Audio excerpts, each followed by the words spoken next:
Hello students, today I am going to discuss the topic that is classification of company. This video is not only beneficial for 11th class but it could be beneficial for 12th, BCom, BBA also. Okay, so now I am starting this video. So classification of a company that will be classified on 6 bases. So there are 6 bases on which the company is classified. So on the basis of incorporation.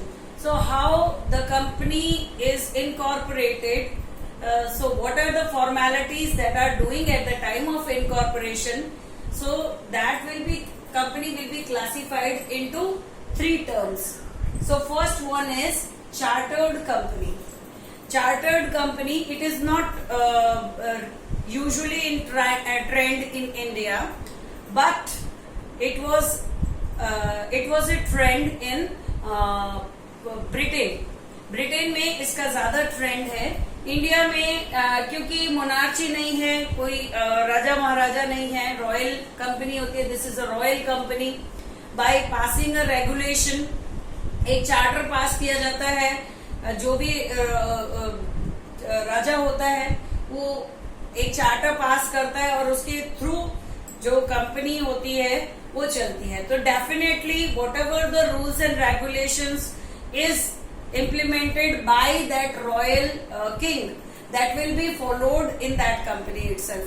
ये ऐसी chartered company is a royal company which is all the rules and regulations is followed by the king itself. जो भी rules and regulation जो king implement करता है, it is followed by company itself. जो भी rules and regulations होते हैं वो सारे किंग के ऊपर होते हैं, सारा कंट्रोल किंग का होता है. ओके, सो इसमें इंडिया में जब ब्रिटिशर्स आए थे तो उन्होंने ईस्ट इंडिया कंपनी फॉर्म की थी. तो east India company is also a chartered company, है ना. ऐसी company which is by passing a chartered, a company is registered by passing a chartered by a royal person or the king or monarch. So that kind of company is said to be chartered company. इसका आप example लिख सकते हैं, east India.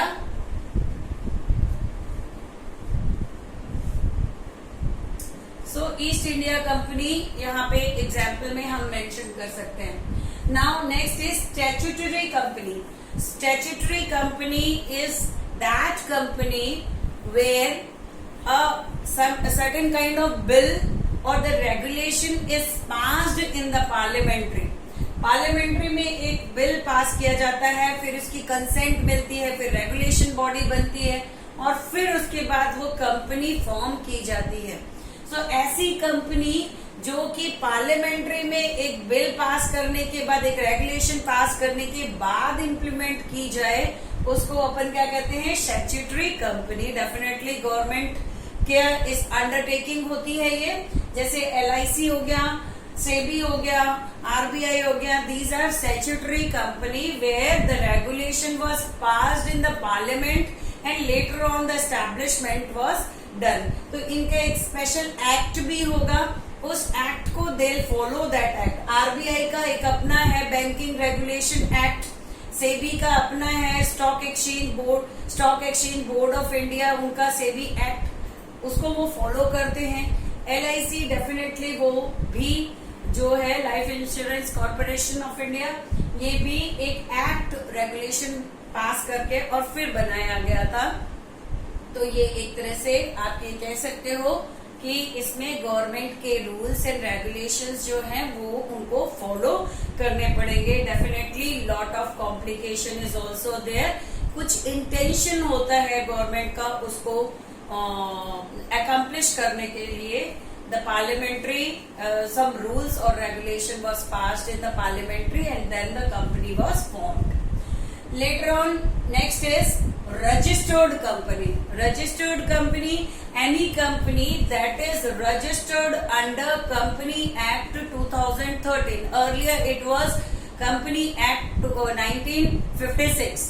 1956 में चाहे वो registered हुई हो या फिर 2013 में रजिस्टर्ड हुई, जो भी कंपनी एक्ट अपना चल रहा है, अभी 2013 चल रहा है, उसमें जो भी कंपनी रजिस्टर्ड होती है, whether it is one person company और whether it is public company, private company, subsidiary और holding, so registered company is that company that have registered themselves in Company Act 2013, उसको हम क्या कहते हैं, registered company कहते हैं. तो these are the companies that has been categorized on the basis of incorporation.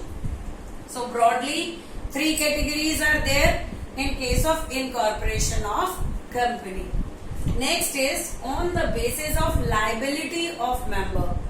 So liability of members company will be classified into 2 terms, company limited by share and company limited by guarantee. So in this case basically limited by liability means कि the members have contributed or given the share to the company. Company is an artificial person, आपने पढ़ा था. Company is an artificial person. Company has separate legal existence. Company has its own property. Company has common seal. So, on the basis of liability of member is how much the members have contributed to the company. Their liability at the time of winding up of a company, their liabilities are to that extent only. उसको हम कहते हैं limited by share. जितना भी हमने share जो purchase किया हुआ है, हमारी लाइबिलिटी भी उतनी ही बनती है. ओके, सो ये क्या होता है, लिमिटेड बाय शेयर. यहाँ पे क्या है, a company that are on the basis of limited liability of members. So if the company is limited तो उसके नाम के पीछे XYZ लिमिटेड लिखा जाता है. Limited means limited by share. Okay, next is limited by guarantee. देखो, जो भी शेयर होल्डर होते हैं, एक क्लॉज होता है मेमोरेंडम ऑफ एसोसिएशन में, उसमें कंपनी का मेंशन किया हो जाता है कि it is of limited by share और लिमिटेड बाय गारंटी. सो दो भी whoever is the member of a company, they are purchasing the share, there is a condition कि they have to give that much of guarantee. तो वो उतने percent के guarantor होते हैं कंपनी के. So in this limited by guarantee means shareholder is liable to pay the debts of a company and whatever they have mentioned in the document. जो agreement हुआ होगा कंपनी के साथ, प्रोस्पेक्टस आपने शेयर्स खरीदे होंगे कंपनी के, तो उसमें कहीं ना कहीं लिमिटेड बाय गारंटी लिखा होगा. उसमें 0.2%, 0.5% जो भी जितने भी शेयर्स आपने खरीदे उसके अकॉर्डिंगली टर्म्स एंड कंडीशन में इट इज मेंशन्ड.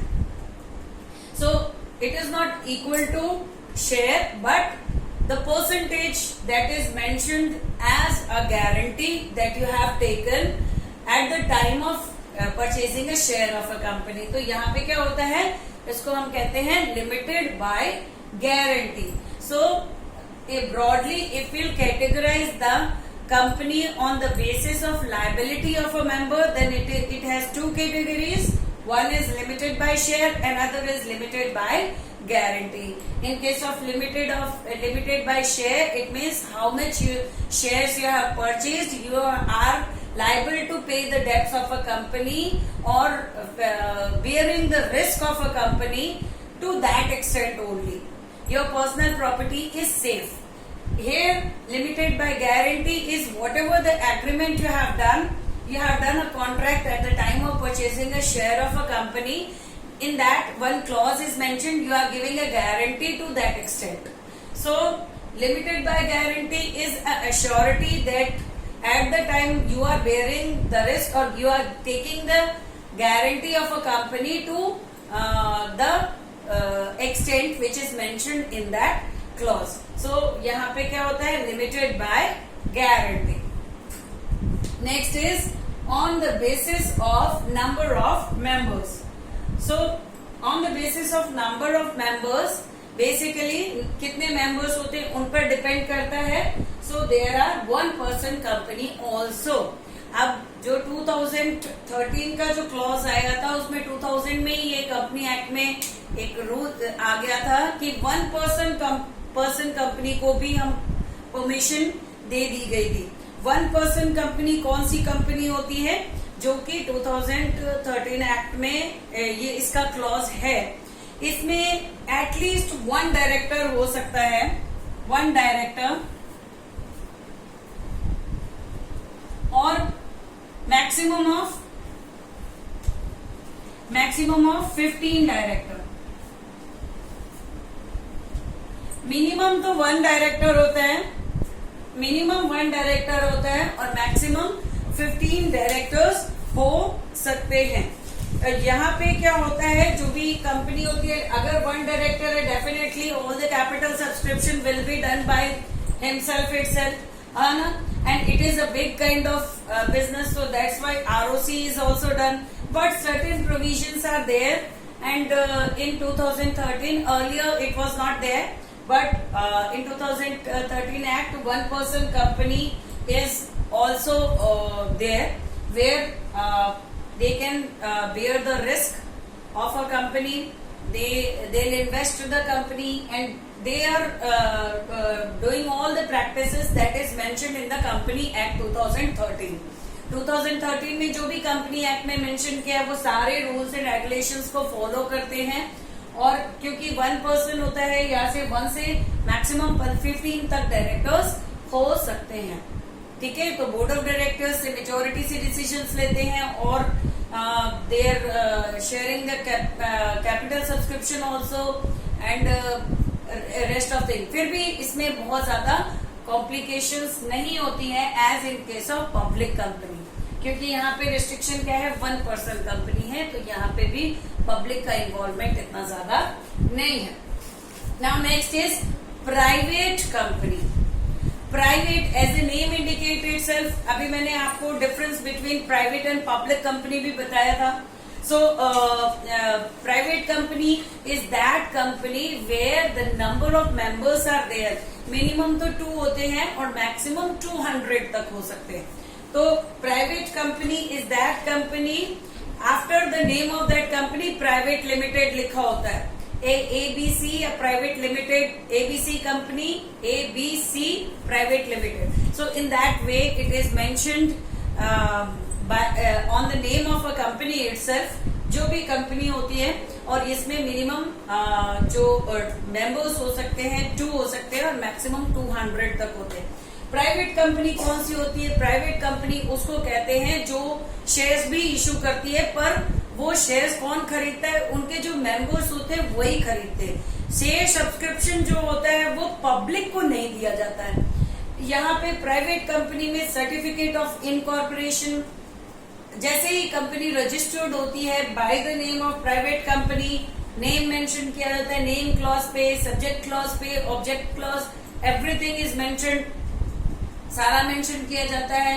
इसमें भी article of association here in private company, article of association is essential, ये सारा मेंशन किया जाता है। पर क्योंकि प्राइवेट कंपनी है, so directors are there, minimum 2 directors होते हैं यहाँ पे, तो ये सारा कुछ तो होता है, लेकिन पब्लिक को इनविटेशन नहीं देते हैं। और क्योंकि ये केवल 200 मेंबर, मैक्सिमम से maximum 200, they are sharing the profit and losses, तो इसमें क्योंकि गवर्नमेंट का इतना ज्यादा कंपल्शन नहीं होता है, इतना ज्यादा रिस्ट्रिक्शन नहीं होता है, like they don't want to publish their annual report, they don't want to give a lot of information regarding so many things, changing in the directors to ROC को बहुत सारे information देने की requirement नहीं होती है। as the public is not invited ना, तो यहाँ पे थोड़ी सी freedom रहती है, ये अपने ही members जो होते हैं वो risk और losses को share करते हैं। ठीक है, so that is private company. If you have any doubt, you can see the video of difference between private and public company. There I have completely explained private company as well as public company. अब आते हैं public company पे। So public company कौन होती है? Public company is that company which is registered under Company Act 2013. जो हमारा company act है उसमें रजिस्टर्ड होती है। पहली चीज, इसमें शेयर्स होते हैं। जो भी कैपिटल सब्सक्रिप्शन होता है उनको छोटे छोटे माइक्रो यूनिट्स में कन्वर्ट किया जाता है and that micro units will be called as shares. उनको शेयर्स कहते हैं and that shares will be offer to the public. वो शेयर्स जो है पब्लिक को ऑफर किए जाते हैं. Public is purchasing that shares. Public उन शेयर्स को परचेज करती है. In that way a lot of accumulated money, contributory money will come to the company. और उसमें क्या होता है, मिनिमम सब्सक्रिप्शन भी 90% तक आता है. तब कंपनी जो होता है कि वो शेयर्स को इश्यू करती है और उसके बाद अलॉट कर देती है. ठीक है, तो ऐसे कंपनी पब्लिक कंपनी कहलाती है. पब्लिक लिमिटेड बाय शेयर होता है, लिमिटेड बाय गारंटी भी होती है पब्लिक कंपनी में.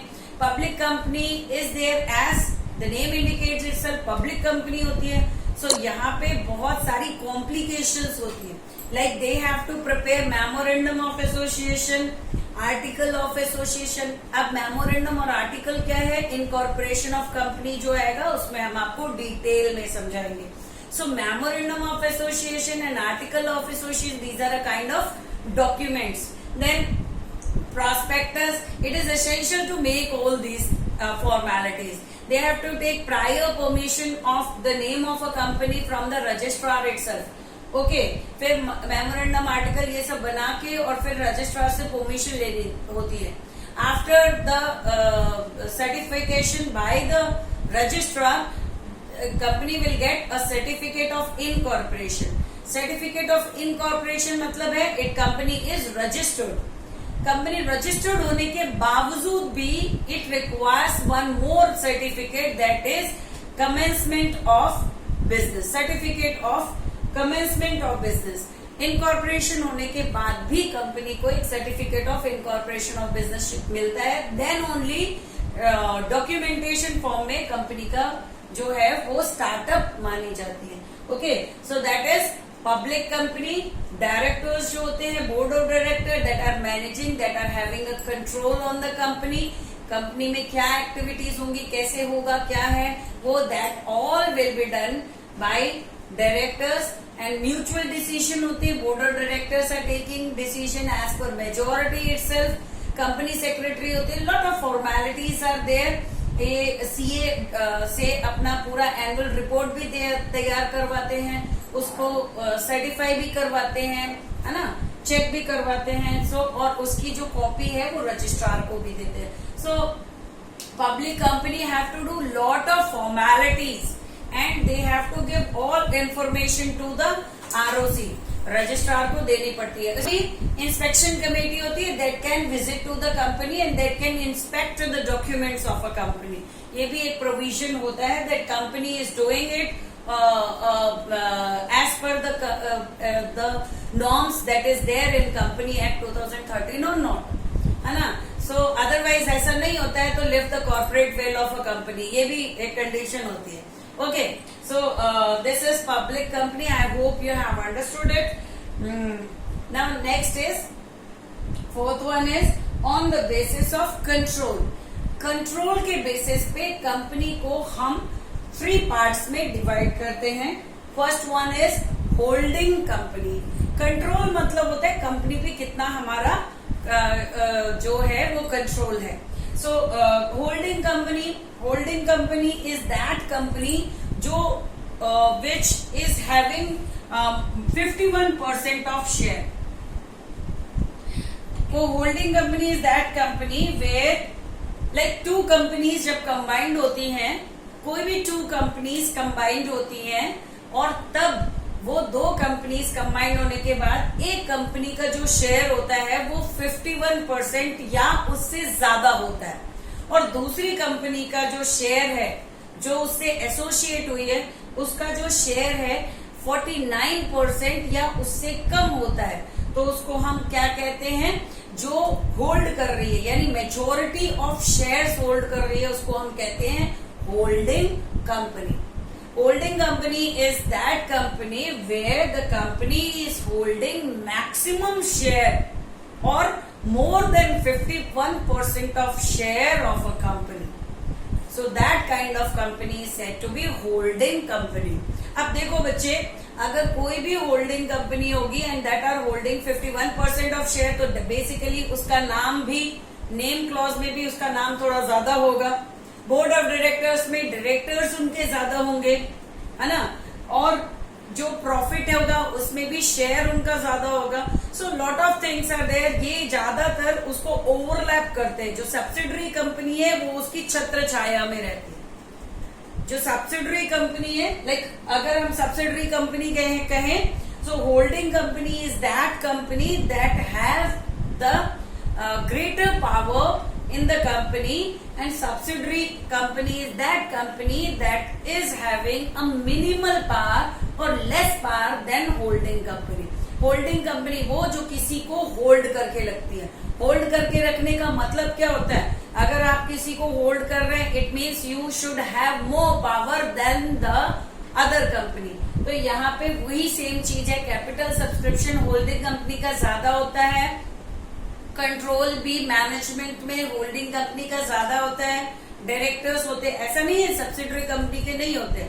Subsidiary company also have a directors, but the